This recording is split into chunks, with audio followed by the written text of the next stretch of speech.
자, 여러분들 이제 카카오톡으로요. 이렇게 채팅으로 궁금하신 내용 이렇게 남겨주시면 제가 방송을 할 때요. 몇 개 뽑아서 방송에서 제가 상담 좀 해드리도록 하겠습니다. 네, 가끔 땡땡님께서 매주 화요일 라이브 감사하게 보고 있습니다. 방송에서 카카오톡 채널이 나와서 문의 남겨요. 용산구 용암초등학교 바로 옆 작은 빌라와 동작구 상도동 279 모아타운이면서 공공관리 사업 대상지에 빌라를 가지고 있는데 둘 중 하나를 처분하려고 합니다. 향후 어디에 가치가 더 올라갈까요? 이렇게 보시면 될 것 같습니다. 개발에 대한 가치는 지금 상도동 쪽이 좋아요. 근데 입지에 대한 가치는 용암초등학교가 훨씬 용산이 낫죠. 아, 네. 네, 용산이잖아요. 그런데 네. 자, 용산동에 용암초등학교가 어디냐? 여기 산꼭대 여기 남산에 딱 붙어 있습니다. 여기 보면 용암초등학교 여기 있잖아요. 예, 여기가 지금 어떻게 해야지? 남산이랑 딱 인접해 있죠. 그렇죠? 요 남산 소월길이랑 인접해 있죠. 이게 지금 제가 표시해 드린 게 소월길이거든요.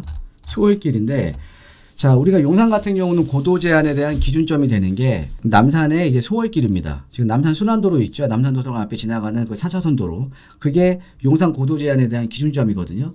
자, 그런데 여기 일대 같은 경우가 용암초등학교 주변은 딱 이 소월길이랑 딱 맞닿아 있잖아요. 예, 그러니까 용산이 안에 입지가 좋은 지역에는 지금 이제 보유를 하고 계시지만 요 일대 같은 경우에는 사실은 고도 제한이 완화가 되기는 상당히 좀 어렵다라는 거죠. 네. 고도 제한이. 그러니까 입지는 좋지만 개발에 대한 가치는 상대적으로 떨어지고요. 자, 반면에 아까 상도동 279번지 일대, 요 일대 같은 경우는요. 인근에 지금 이제 신속통합기획 재개발 구역도 끝난 데도 있고요. 지금 입주한 데도 있고 인근에 뭐 신속이라던가 이렇게 여러 지역들이 이렇게 지금 모아타운이라던가 신속 이렇게 지정된 지역이거든요. 그래서 시청자님이 보유하고 계신 279번지 일대 여기인데 네. 여기 내에서 사실 여기가 어떻게 보면 입지는 좀 떨어지죠. 지하철이 멀죠. 거의 산동네죠. 입지는 좀 떨어집니다. 떨어지지만 그래도 개발에 대한 가능성은 상당히 높은 지역이에요. 그래서 두 개 중에 입지는 뭐 용산도께 좋지만 그래도 개발에 대한 가치는 좀 상도동께 더 높아 보입니다. 네. 예, 이렇게 좀 답변 드렸고요. 예. 네, 김땡땡님께서 생애 최초 주택 구매 예정인 신혼부부입니다. 3억 4천 정도 모았고 세후 연 1억 정도 되는데 생활권이 서울 서쪽이라서요. 등촌 이동 모아타운 내 지분 큰 빌라 몬테크 혹은 인근 목동 건영이나 마곡 벽산 아파트 중에 어디에 들어가는 게 좋을지 고민이 됩니다. 아유, 요즘 지금 맞벌이에도 내 집 마련 하기가 상당히 좀 어렵죠. 네. 그래도 뭐 지금 세후 연 1억 정도라고 하시면 열심히 하시면은 뭐 내 집 마련도 충분히 가능하신 뭐 별로 안 남은 것 같습니다. 네. 예. 자, 여기서는요 이렇게 보셔야 될 것 같아요. 개발 좋죠. 네. 뭐 등촌동에 모아타운 이렇게 개발되면 뭐 신속 만약 이런 지역에 재개발되면 좋죠. 네. 그런데 제가 항상 말씀드린 내용이 어떤 거냐면 신속이나 모아라든가 역세권이라도 입지가 좋아야 시세차익이 그만큼 크다. 제가 이렇게 항상 강조해 드린 거 아닙니까? 그만큼 주변에 아파트 가격이 높은 지역에 투자를 하셔야 되는 거거든요. 그런데 등촌동 일대 가양동이라든가 이런 지역이 아파트 가격이 아주 높은 지역이 아니죠. 그래서 저 같으면요. 등촌 이동에 모아타운 투자하시는 것보다는요. 인근에 어차피 그쪽이 생활권이 서울의 서남부 쪽이라면 지금 아파트를 차라리 매입을 하셔야 될 것 같습니다. 그래서 아파트를 매입을 하시고요. 그 다음에 나중에 더 여유 자금 있으면 그때도 늦지 않아요. 서울에는 항상 할 때가 있습니다. 늦지 않으니까요.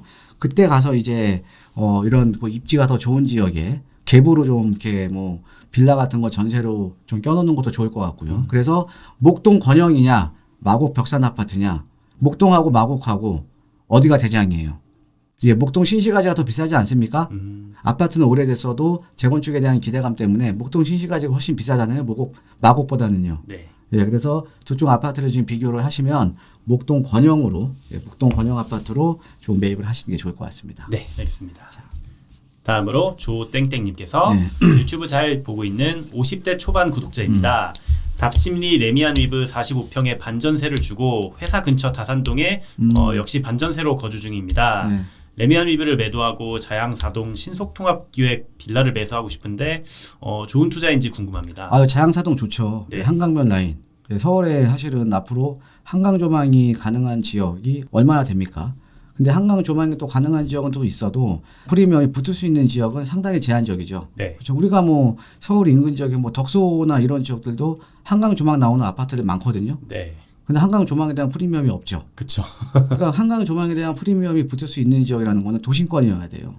예, 그런데 뭐 자양사동 같은 경우는 바로 길만 건너면 압구정, 청담, 삼성, 그 다음에 바로 옆에 지금 성수 전략정비구역, 대한민국의 재개발 대장주 아닙니까? 예, 그래서 저는요, 가감하게 하신다 그러면 자양 사동 쪽으로 매수를 하셔도 괜찮다라고 말씀을 드리고 싶어요. 근데 이제 자양 사동이 이제 단기적으로 좀 많이 올랐다라는 거죠. 그렇죠? 제가 항상 말씀을 드리는 거지만 재개발이라던가 재건축은 초기 때가 가장 가격이 많이 올라요. 왜? 네. 초기 때 기대감이 가장 높기 때문에. 그러면 좀 안전하게 좀 투자를 하시려면 지금 레미안 일부는 계속 그냥 보유를 하시되 여기가 또 이제 청량리 일대라 그래도 중급지 이상 정도는 되거든요. 네. 그러니까는 뭐 아파트 가격은 꾸준하게 상승을 하고 있는 지역이잖아요. 청량리가 이제 부도심 개발이 되니까. 그러면 더 조금 더 여유 자금을 모아서 이렇게 뭐 자양 사동만큼 앞으로 가격이 오를 수 있는 가능성이 높은 지역에 선점해서 투자를 하시는 방법도 좀 권해드립니다. 그러면 투자 금액을 좀 낮춰서 갈 수가 있다라는 거죠. 네. 낮춰서. 그런 지역들 저희 채널 보시면은 제가 중간중간 말씀드리기도 하고 추천해드리기도 하거든요. 아까 말씀하신 동빙고동 같은 지역이 또 그런 지역도 마찬가지고요. 네. 그러니까는 그렇게 하시는 것도 어떻게 보면 투자에 대한 안정성을 좀 찾으시는 게 아닌가. 지금 아무래도 50대 초반이시기 때문에 네. 좀 투자를 좀 보수적으로 하시는 게 제가 볼 때는 좀 좋아 보이거든요. 네. 예. 김땡땡님께서 힐스테이트 녹번 21년 입주 후 2년 실거주 채우고 현재는 전세를 주고 전세로 거주 중입니다. 현재 1주택자라고 하시고요. 매도 후 빌라 투자하고 전세로 계속 거주하려고 하는데 제 생각에는 내년에 고점 회복을 할 것 같아서 내년에 매도할까 싶다가도 어차피 그만큼 빌라 투자 금액도 올라서 좋은 투자처가 사라질까 봐 조바심이 납니다. 매도 시기에 대한 고견 부탁드립니다. 일단 올해 같은 경우에 제가 말씀드렸지만 좀 후반에 좀 하급지들의 좀 가격이 좀 많이 오를 거예요. 네. 예, 아무래도 이제 상급지가 먼저 움직이고 그 다음에 하급지가 좀 나중에 움직이잖아요. 그 다음에 금리가 인하가 되면 이제 하급지 같은 경우에 당연히 영향을 많이 받을 수밖에 없겠죠. 네. 그래서 지금 매도 시기는 늦추는 건 좋은 것 같아요. 이분이 그럼 잘 보신 거네요. 그런데 이제 또 빌라 투자 금액도 올라서 이제 조바심이 난다라는 거죠. 여러분 좋은 지역은요, 있습니다. 있으니까요. 먼저 있던 거 이제 좀 매도 시기 늦춰서 시세 차익 더 보시고요. 그 다음에 여유 생기시면 저희한테 문의하시면 될 것 같습니다. 네, 매도 시기는 그러면 내년 초반이 맞다고 보면 되겠고요. 네. L땡땡님께서 고덕역 인근 우성 아파트 31평을 매도하고 자산 20억, 현금이랑 주식을 합쳐서 현재보다 투자 가치도 높고 입문 환경도 좋은 상급지로 갈아타고 싶어요. 가족, 직장, 학교 탓에 송파나 용산을 보고 있는데 갈아탈 장소와 시기를 잘 모르겠네요. 제가 항상 이건 말씀드리는 얘기인데요. 상급지로 갈아탈 때는요. 이렇게 시장이 안 좋았을 때 갈아탔어야 돼요. 네. 지금 최근에 아까 제가 말씀드렸지만 뭐 이제 토지거래 허가 영향도 있지만 먼저 이제 강남 상구가 움직이니까 주변에 이제 강동이라던가 아니면 마용성이라던가 이런 지역들이 움직이는 거잖아요. 그러면 사실은 시장이 안 좋을 때 갈아타야 돼요. 시장이 더 좋아지면 상급지의 가격이 더 많이 올라 버립니다. 고덕동에 있는 인근 우성 아파트는 지금 명인 우성 같은데요. 명인 우성 아파트 지금 이제 재건축에 대한 이슈가 있는 아파트죠. 그럼에도 불구하고 지금 보고 계시는 지역이 송파라든가 용산이면 지금 보유하고 있는 지역에 비해서 송파나 용산이 훨씬 더 상급지잖아요. 네. 그러니까 이거는 시기가 없어요. 내가 여러 개 되면 지금 갈아타셔야 되는 거예요.